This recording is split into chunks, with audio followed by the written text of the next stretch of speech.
Welcome to another edition of the Wealth Equation podcast. So today we have a gentleman called Matthew Bartlett with us, whom is the founder and CEO of a very interesting organization called Midnight Mango. I'll explain why it's very interesting in a minute. Matthew, thank you for joining us and welcome from the development of your new home office, etc., which is looking really fascinating. I want to know what it's going to look like in a few months' time. You'll have to come back and show us all again, won't you, when it's finished. Matthew founded and is the CEO of Midnight Mango. What is Midnight Mango? You're all sat there wondering in your wherever you happen to be watching or listening to this podcast. The answer is Midnight Mango is a music booking agency. Now, this is a subject close to my heart because we've just been chatting a few minutes ago. One of my children is a wannabe artist. He's recently been signed by all sorts of different people in the industry. So it's wonderful to actually talk to a professional in that sector today through our podcast. Really looking forward to seeing where Matt takes us. So what is it about Midnight Mango that's of interest then? So the answer is this: respect, create, and deliver. Okay, so these are the three foundational aspects of what Matt and the team do. I'm fascinated by the website. There were a couple of things, Matt, on the website that really caught my eye. One was how to build your own festival, which is cool, and also how to be an artist. So it felt like you were reaching out and saying, if you want to be an artist and you're interested in having an agent, these are the steps that you need to be taking. Really cool. Tell us more about it. Welcome to the podcast. Brilliant. No, thanks. Welcome to you too as well. Yeah, it's so the website has been a long time coming. It's a relatively new development from us. And it needed to be a reflection on the organization as we deliver it, whilst at the same time being playful and informative and enticing for people to come into. So, for example, the section in there which is called Build, which is where you can go in and build your own festival. It's a little bit of fun, really. You can build your own festival, you can set the dates, you can call it a name, and then you can add different artists to the lineup, and then at the end of it you can download a poster. And you can add artists from our roster to that festival if you want to, and then that notifies us, and then we know that maybe you're interested in that, so we can follow up in that regard. But the build section is it was a kind of a bit of an add-on to the website that I wanted to do. But it's not our kind of day-to-day stuff. The day-to-day stuff is more in the other sections of the website, which are called Book and Play and Join. And the book part is kind of obvious. It's where you go and you look at the artists who are on our roster, and then you find out about them, and then you can inquire to us about them, perhaps book them. Whereas then there's another section which is called Play, which has got a bit of a double edge to it, because on the one hand, it's about what you as an artist, if you come to the site, need to do in order to be ready to be represented by somebody else. And so it's there as an information platform, I guess, to tell people about what is expected of them. But it's also there to dissuade people from just contacting us willy-nilly and saying, I want to be represented by you. This is what we've done. The music landscape is such that we get a lot of inquiries, and so if we can filter them in some way, that's actually quite a helpful thing to do. And then the third section there is the Join section, which is where we talk about the way that people join us as agents and what they can expect if they come to us and actually want to work with us. So fascinating stuff. It sounds interesting that you're clearly looking for talent artists, etc., but you're also looking for people that want to be agents and affiliated. And I'm guessing then the third spoke of the wheel is the people that want to run an event or a festival. So there's three facets there that I'm hearing, which is really, and we spoke about that earlier on as well.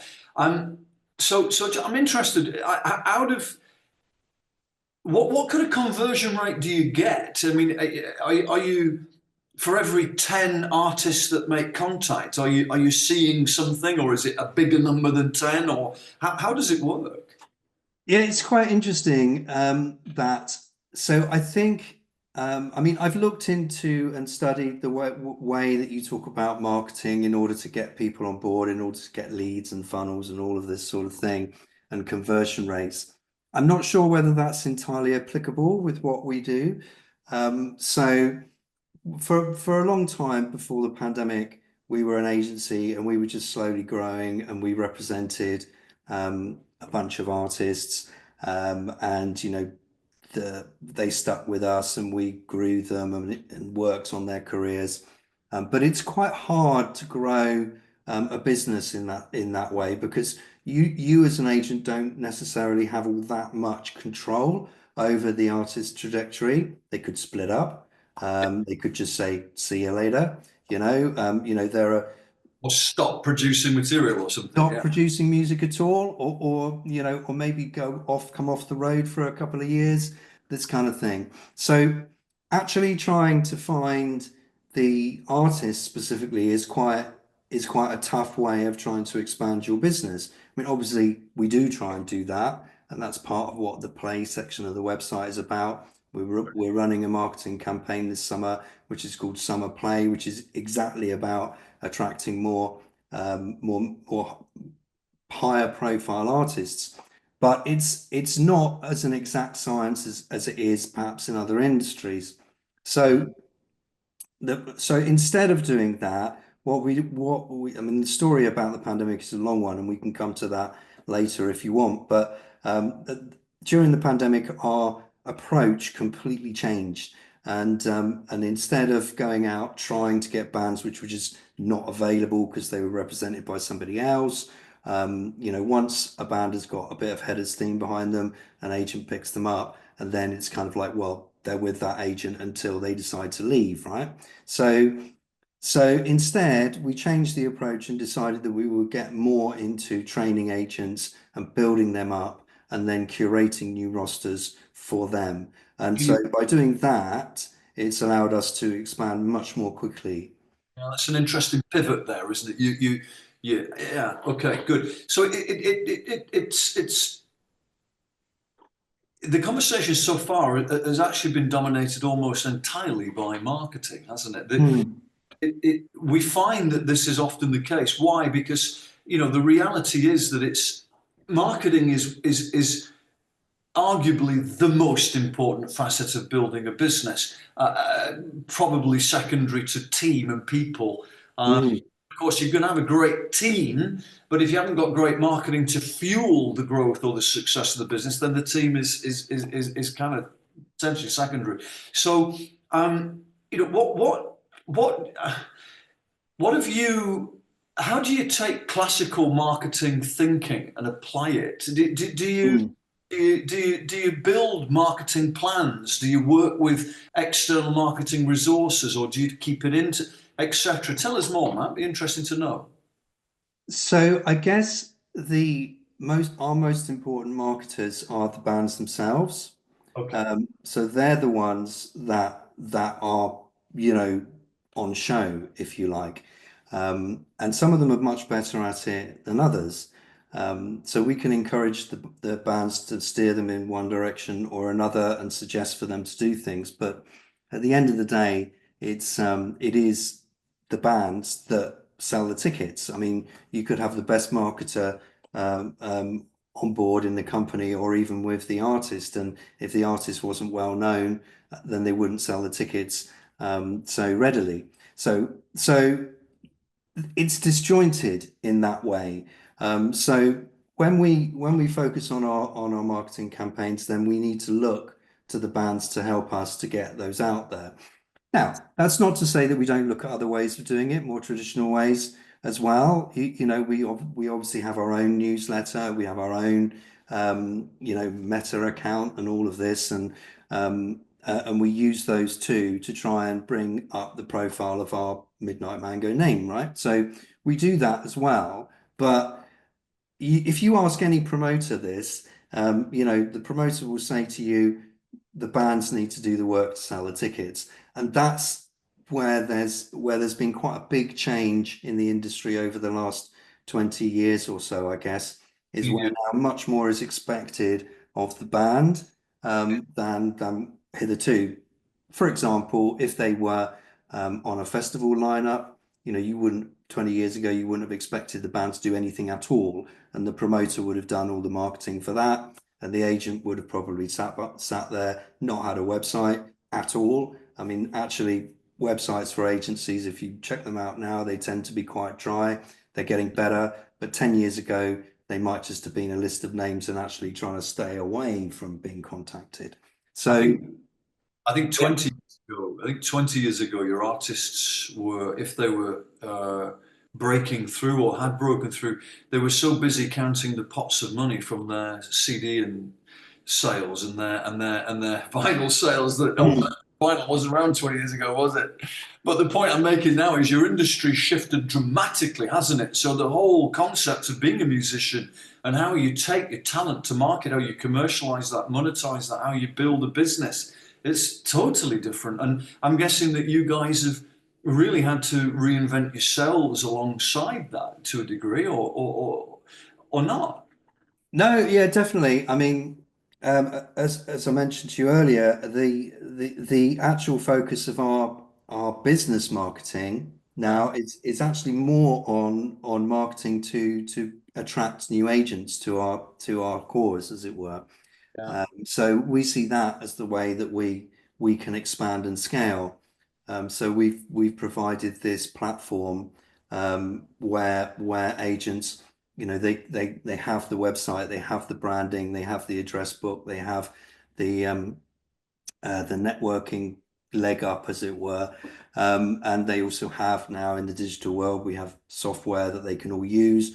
All the agents live, we all work from home and we work in multiple countries as well. So we have agents in, the Czech Republic, Germany, France, Ireland. And yet we all work as if we're kind of in an office together. And in fact, it's quite funny actually. I was talking to a friend of mine the other day who was working out of a London office, and I said to her, I'm way more connected than we were when we were in the office, before the pandemic, and we had it. And she was like, "Yeah, I go into my office and no one talks to each other." And if and she said, "I can believe it. One of the agents texted me across the room, and he was literally sat three people away." So we find that I mean, big part of it is to do with the company ethos as well. But in fact, we're way more connected now. We're in this digital space. We talk to each other. We've been forced to be connected. So, we use our Teams channels to talk about different things. When leads come in and they can't be used, then we'll put them in the Teams channel. Someone else will pick up on them, and et cetera, et cetera. So we find the digital and thing and working from home actually really, really enlightening. So yeah. The website has a deep list of agents and team members. So what? How many people do you actually sort of count as being a part of the team? So at the moment we're about 30. So and then there's like a core team of agents who are on the payroll. They're all what we call team leaders. And then there's a wider group of agents who work with us absolutely as Midnight Mango agents, but they charge us for their work as a freelancer. So and that also makes it much easier if we're working with people who live in France or Germany or what have you. So yeah. So just one more question on the background of the business. How long have you guys been founded now? So what was the company started in 2012 as a limited company. Prior to that, I was a national promoter. So I was a promoter that came to being an agent. So about 15 years, but actually I was a promoter long before that as well. So we just kind of evolved. I was promoting a few artists who lost their agents for one reason or another at one particular moment and said, Matt, do you fancy being an agent? And I was like, okay, other side of the contract, I'll give that a go. And so that was the point where we sort of flipped from being promoters to running an agency. So So yeah. it sounds like you're a CEO that enjoys a pivot, enjoys a flip, enjoys a change of direction, or not? I mean, that is so true. It's kind of like I get into something and I want to do it, and then after I've done it for a long time, it's like actually I could be doing something else now. So pre-pandemic and also for a bit afterwards, I was more focused on actually doing the booking the shows. And now I don't do that at all. And now I spend my time making lives easier for the agents that we work with and helping curate their rosters. So yeah. That's a really interesting point you just made there. I now spend my time X, Y, Z.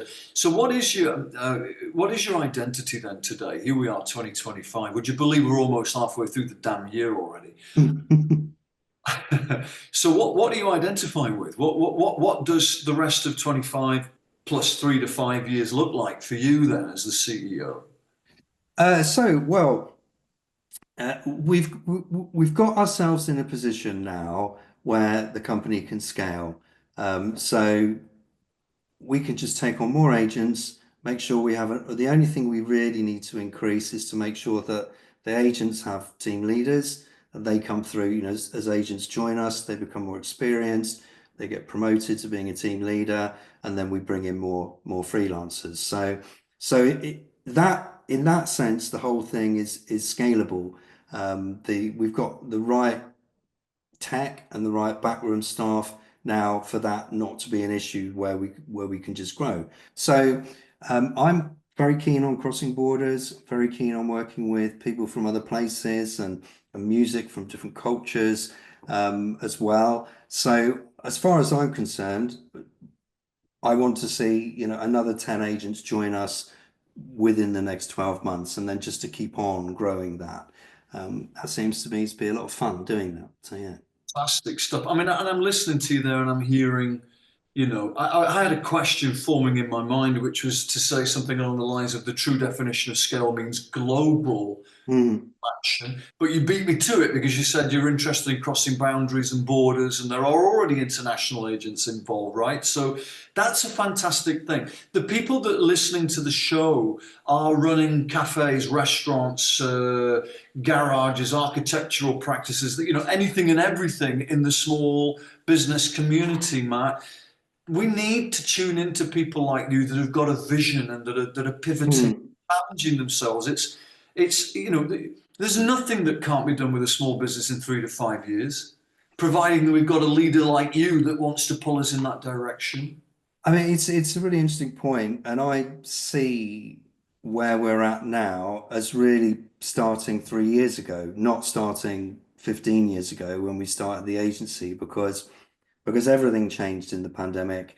And prior to the pandemic, I was booking agent, booking shows, making commission from those shows, and just doing that year in, year out, booking the same or similar tours, growing artists incrementally during that time. And whilst I really enjoyed that, the pandemic forced us to think, oh, right, okay, because obviously our industry just stopped in the Absolutely. pandemic. And I so mean, we have to think really carefully about where we're going to take it and how we're going to come out of the other end feeling, in a strong position, and stronger than everyone else who's just sat at home on furlough doing jack. So you know, the whole point really of that for us, or for me particularly, was it forced me to look at business practices. It forced me to look at marketing. It forced me, which I hadn't really done before, right? I'd just been doing this job for 10 years. more than one job. Yeah. Yeah. And that really opened my eyes as well. There was I don't know if you remember, but there were lots of initiatives going on during the pandemic, and there was the council were doing initiatives, and various private enterprises were doing initiatives, and the council got in touch and said, "Would you like to go on this business training thing?"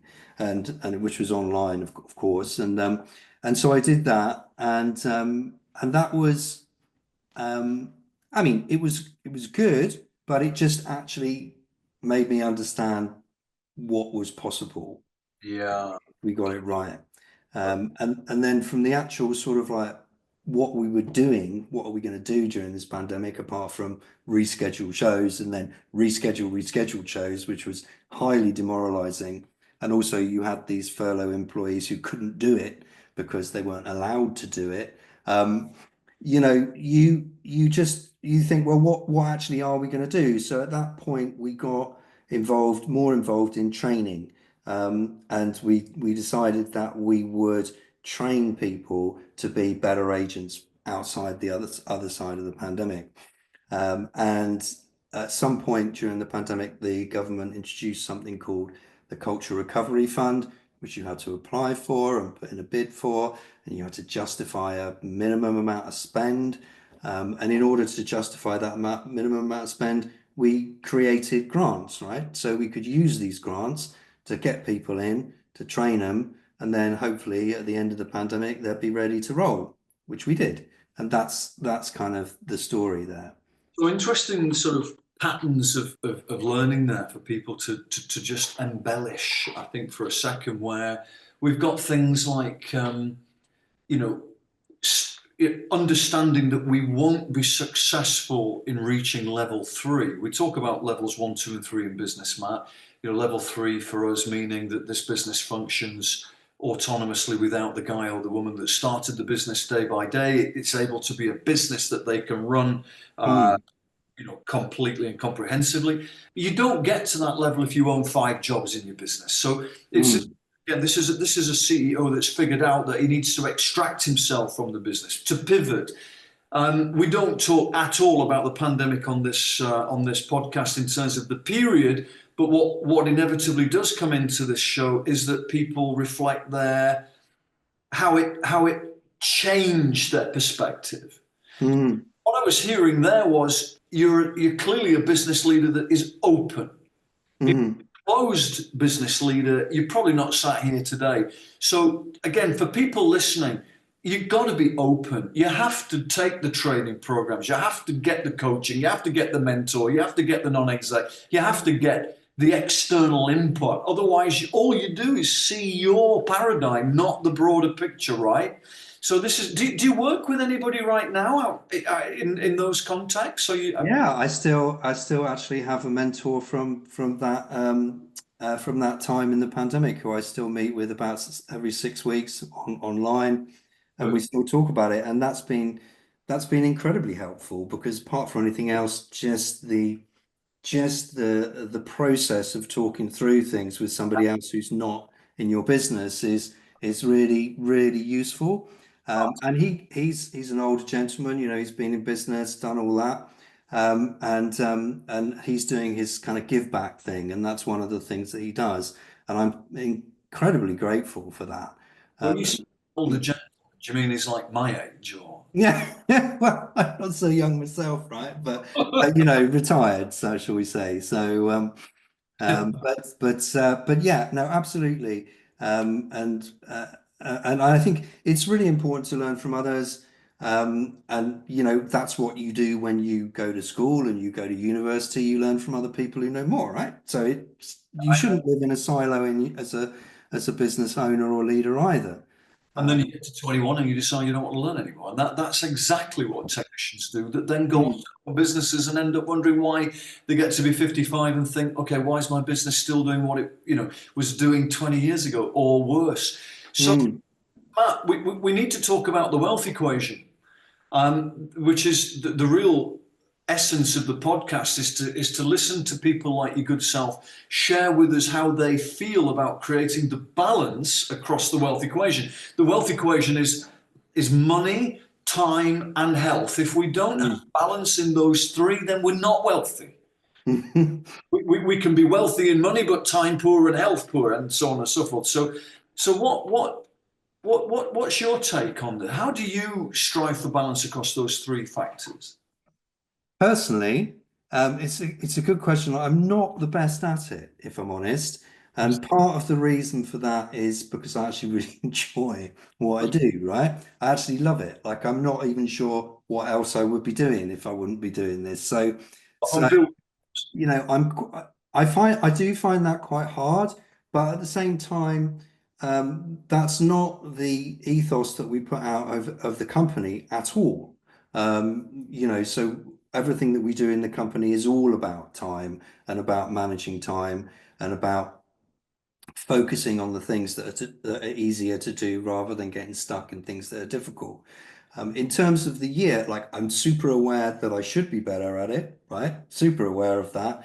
And so I kind of build in to the yearly cycle that a little bit better than I do into the sort of monthly or weekly cycle. So, for example, the summer is a much lighter period for me, and it is for the company. So I should explain the being a booking agent is generally a 9 to 5 role. It's generally not so associated with the times of the year where the shows are more busy. So, for example, we probably do half our business, maybe just under half our business in festivals. And festivals tend to be in the summer, but our work for those was done ages ago, right? Yeah. So, you know, that doesn't necessarily follow that we're super, you know, unless something goes wrong, it basically happens without us at that point. So we look at that in terms of the yearly cycle, then the summer is much wider in our firm. We do something called Summer Fridays where we all our staff get Friday afternoon off, and you know, and that's built in on top of their holidays, and that encourages them. It's one of those things, and I try to do that. And but I do definitely work less in the summer, and then when we get into the sort of September, October time, things start to definitely speed up again. And around now, they start to lighten up a little bit actually. So I just kind of like I build my kind of policy writing and project management stuff into that period of the year, looking forward to the summer period where it's lighter. So yeah. So it's very unusual for us to talk to somebody that's took the step of creating an early finish on a Friday so people can enjoy the, you know, Mm, so that's marvelous. And again, for people watching, listening, please have a think about this. You know, how much more productive is Matt's team because of that? mm, So that's one mindset versus the mindset that is, well, we're losing half a day. You know, I get that it's relevant. So you're touching on culture there. So what words would you describe to everybody watching? Sorry, words would you use to describe the culture of of Midnight Mango to the people that are watching? What is the culture? well, I mean, so I think, you know, I mean, this part isn't new. I think if you've got a happy workforce, people who are working for you, then they generally work better for you. And that's definitely the case when you're in a business where everyone is working from home.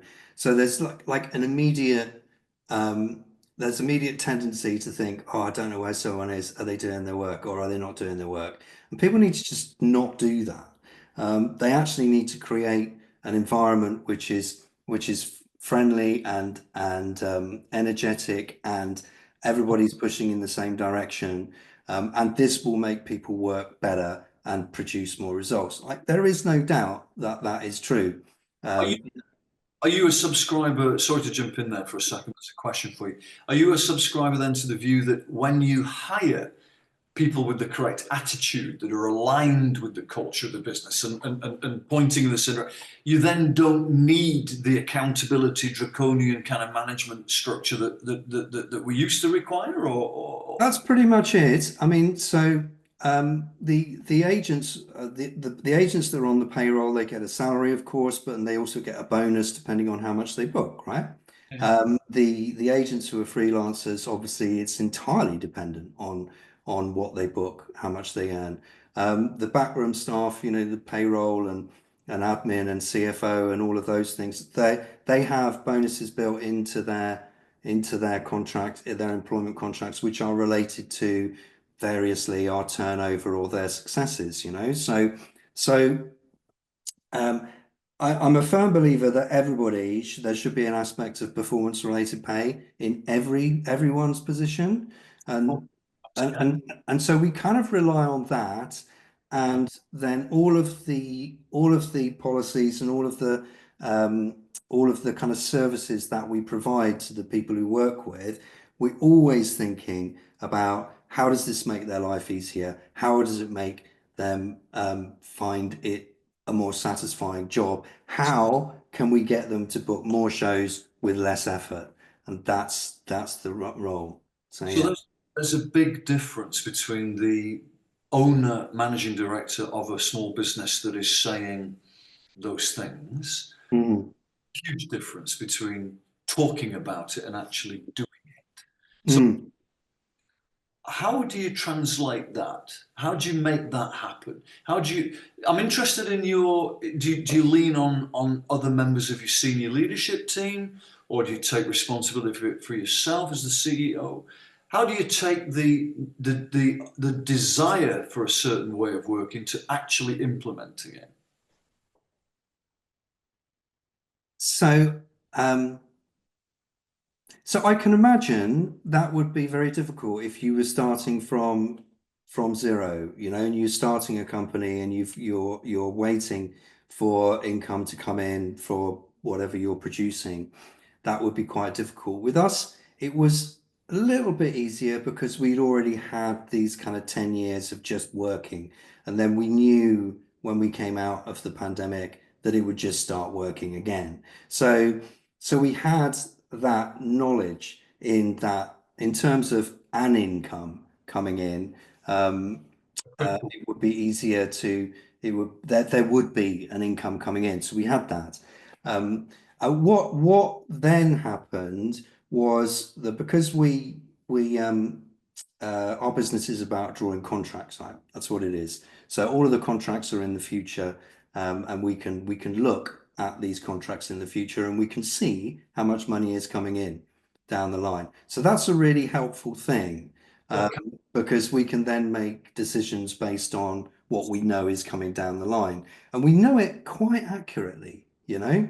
So that's quite good. I mean, a lot of the contracts are percentage deals, but even so, based on previous years, we can look at what is fixed in money in the contracts plus the percentage deals, and we roughly speaking know where we're going. So that gives us a bit of room to move.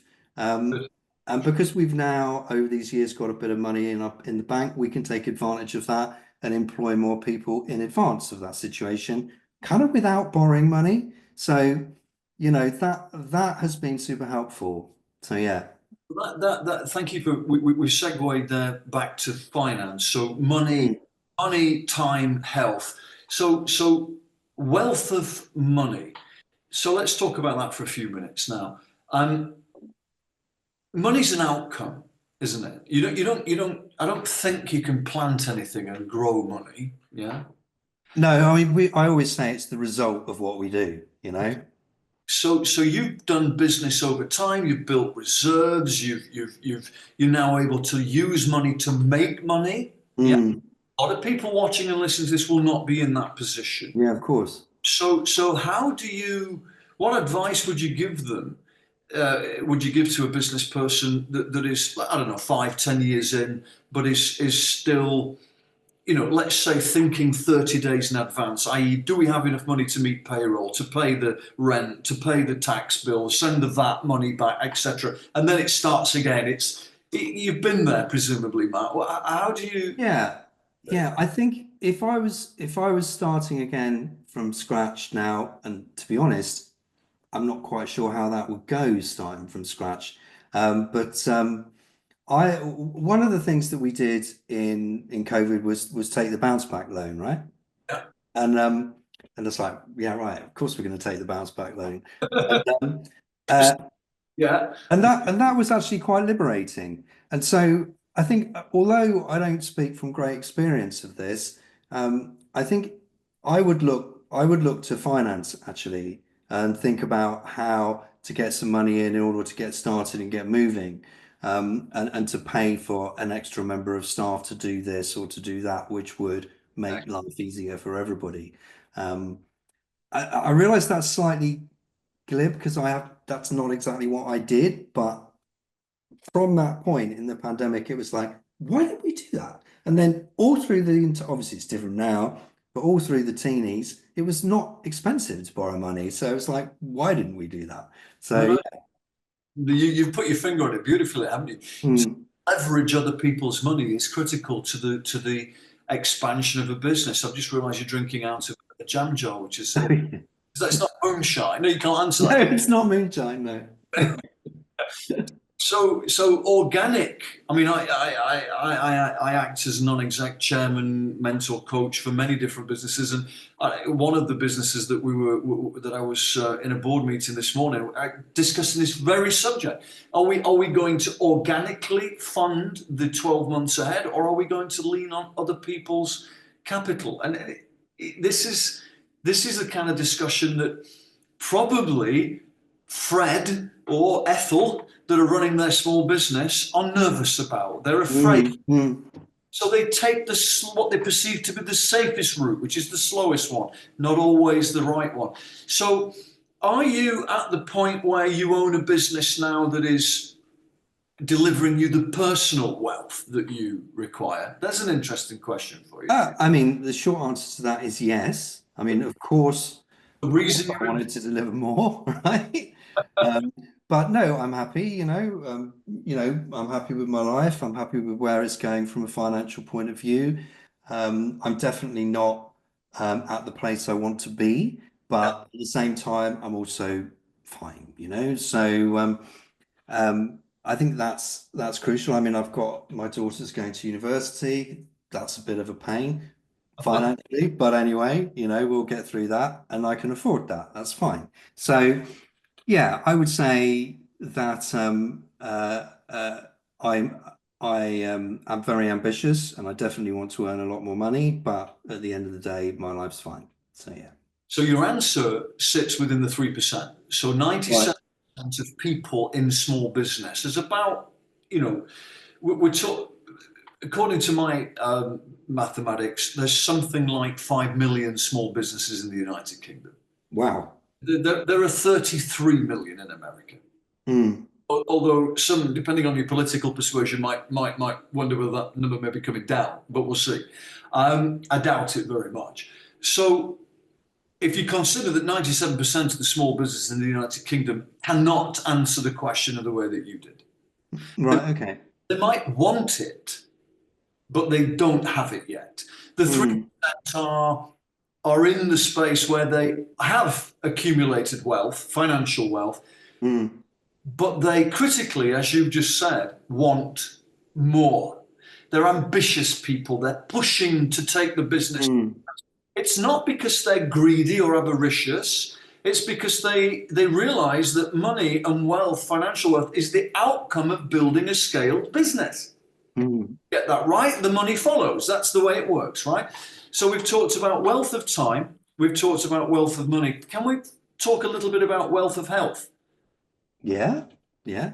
Do you mind, as a CEO, what do you do to make sure that you're in good shape, that you're going to be around in 25, 30 years' time to see it all? Yeah, I don't know about that. So, um, yeah, I'm not particularly sporty. I do the garden. I enjoy that. I go on hikes. I'm in the middle with a few friends. We're walking doing the Southwest Coastal Path, um, but we're taking quite a long time over it. So like years and years. But so I am quite active, but my job is very sedentary. So, I'm obviously sometimes I go to see shows, sometimes I go to festivals, sometimes I go to meet people out, in various other places. But most of the time, I'm sat here in front of the computer working and doing that. So, my health, in terms of health, I probably should do more. Now, one thing we've just done, actually, literally, are just doing right now, is we are providing health insurance for our PAYE team. So that's another thing that is that I think is it will help. Well, I haven't told them about it yet. So better tell them quick, right? And but that's something we're rolling out at the moment. And actually, the company that we're using is very focused on prevention rather than cure. So they get involved in park run and get involved in, I don't know, Apple Watches or whatever it happens to be, right? So you kind of get encouraged to do that. So we thought that would be quite a nice thing to do for our staff, and we can afford to do that now. And and also and I was sort of secretively thinking in the back of my mind I might get a bit more healthy through doing that. So in answer to your question, yeah, that's where what I do. Yeah.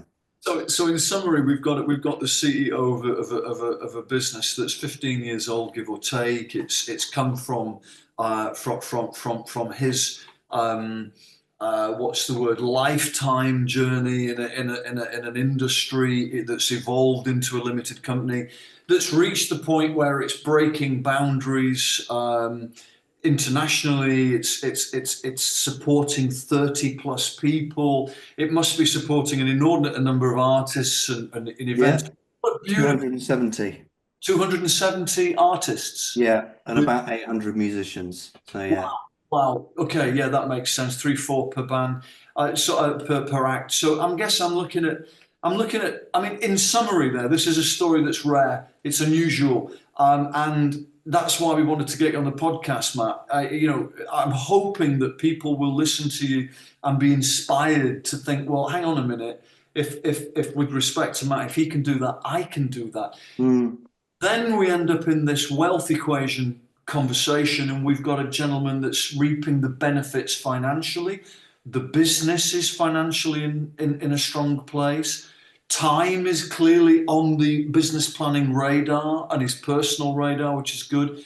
Health, it sounds, if I'm being brutally honest with you, that perhaps that's the one of the 3 legs that may be a little shorter, but maybe you've got a plan for that, right? It goes up and down, right?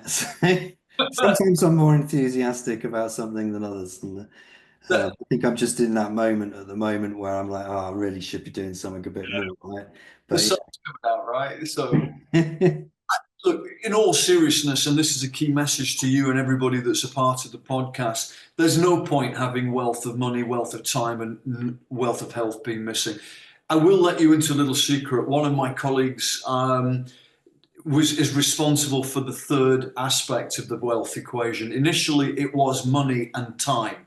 And he said to me, because he had a very, very nasty road accident on a motorcycle, and if it weren't for that accident, they wouldn't have discovered that he was within months of developing a terminal cancer. So when they were treating the found a problem, and they dealt with it, and he's still with us today. Long may that continue. And he was the one that said to me, you know what, man, you need to add a third aspect, and it is health. And he was right.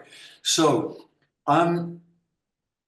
thank you so much for joining in and for telling us about Midnight Mango. Where did the name come from? I've got to understand. So, just like everybody else in the music industry, many, many, many years ago, I used to be a musician myself. And it was the title of a song that I wrote. Hey, 90s. So there you go. I'm going to search for it. Is it still around? I don't think it is. I hope it's not. It might be on MySpace. I've no idea. So, but we are talking a long time ago. I was kind of involved in an organisation near where I live, because I live down here in Glastonbury, and the organisation was called the Sedgemoor Contemporary Music Group, and it was such a mouthful that we just looked around for another name, and I was like, hey, I've got a name. And so that the website became the name, and then ultimately the name of the business followed the website. So there you go. I drive past the Sedgemoor Drain on the M5 every time I head up and down. And what an interesting part of the world you live in. But that's another subject. Let's talk another time. Matt, thank you for jumping on the podcast. We really appreciate it. Wish you all the best. And do come at some stage and show us the finished house as well. That would be really interesting to see. Yeah. Brilliant. Thank you very much.